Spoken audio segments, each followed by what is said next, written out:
Okay, yes. Hi, my name is Mark from Taiwan External Trade Development Council.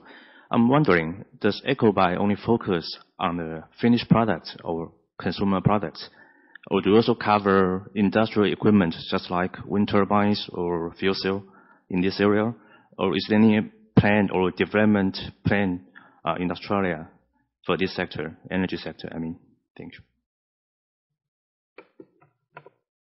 Yeah, look, we provide general advice on all products and whatever organisations are buying. But having said that, we're not specialists in vehicle manufacture or knowledge of wind turbine construction or the like. So really, what we try and do is advise organisations through their procurement, whatever they're buying, is to develop purchasing practices that reduce their environmental impact overall through clauses and requirements in their contracts and purchasing. In terms of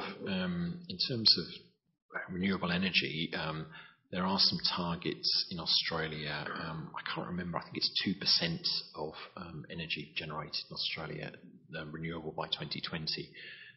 And there are a number of wind turbines planned and being erected, and there is a general increase in the numbers of wind farms and solar panels, as I've indicated, although that's sort of from a fairly low base. But some specialists argue that the numbers of photovoltaic cells are significant enough to start having an impact on energy demand. It's interesting though, at a state level, in Victoria, there's a new government that's come in that's actually put in a lot more planning restrictions on wind turbines because local community groups aren't always supportive of them having them in their vicinity, unless they've got perhaps a direct benefit from them. So there are other political challenges and planning challenges in I guess progressing wind power.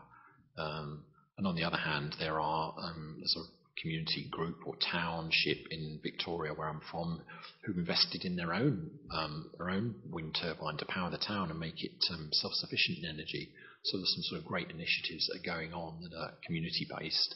And on the other hand, the state government is actually making it more difficult for future approvals, saying they can't be within a certain number of kilometres of a dwelling, for example.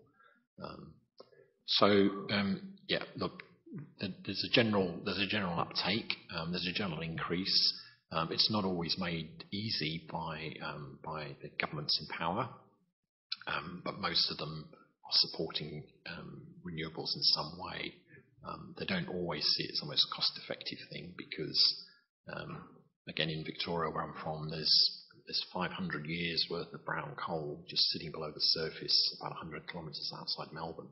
It's a huge resource, and they want to use that and want to export that.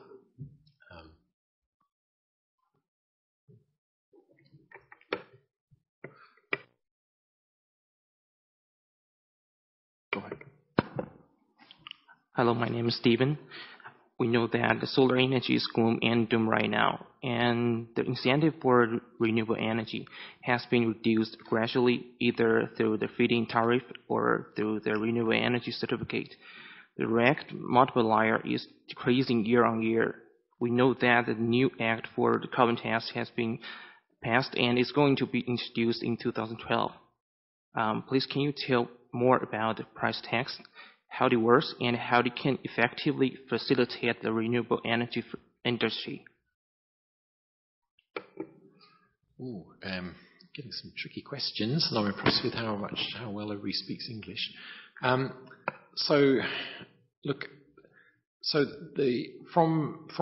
2012, there'll be a price on carbon for those producers that are emitting large volumes of carbon dioxide at $23 a tonne. That'll go up on a sort of a CPI-based increase for the next couple of years beyond that, and then the intention is it becomes a cap and trade scheme, and the market sets the price of carbon, so it could go up or could go down. I think obviously putting a price on carbon will should have the effect of providing an extra stimulus for more renewable power generation, because that won't be subject to the same cost imposts as putting in a new coal-fired power station. I'm not sure how much of an impact the carbon tax will have, and whether I can't imagine actually Australia being awash with wind farms, for example, 10 years afterwards. But it's got to start having some sort of impact, because it becomes more economic at each stage. Prices of sort of tariffs, grants for solar panels and feed-in tariffs for households have generally been reduced by governments, but the market prices for purchasing them are going down. So the affordability is there, and I think the take-up of solar panels will carry on at pretty high levels, or relatively high levels, and that will start having an impact when you're sort of talking about 500 megawatts worth of photovoltaic cells, and maybe doubling that, and you're talking about a couple of power stations worth. It becomes a significant player in the energy generation market. So look, I'm sort of struggling a little bit with your question. I think it'll have a positive impact. I'm not really across the sort of effect on the market of the price on carbon as I'd like to be, but I think it's got to be a good thing, and it's got to generate more investment in those renewable energy sources, because they become more economic, even if it's only slightly more economic.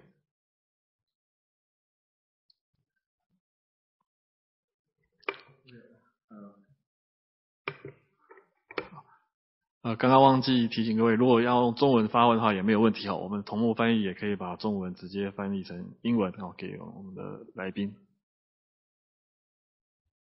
Okay, any other questions?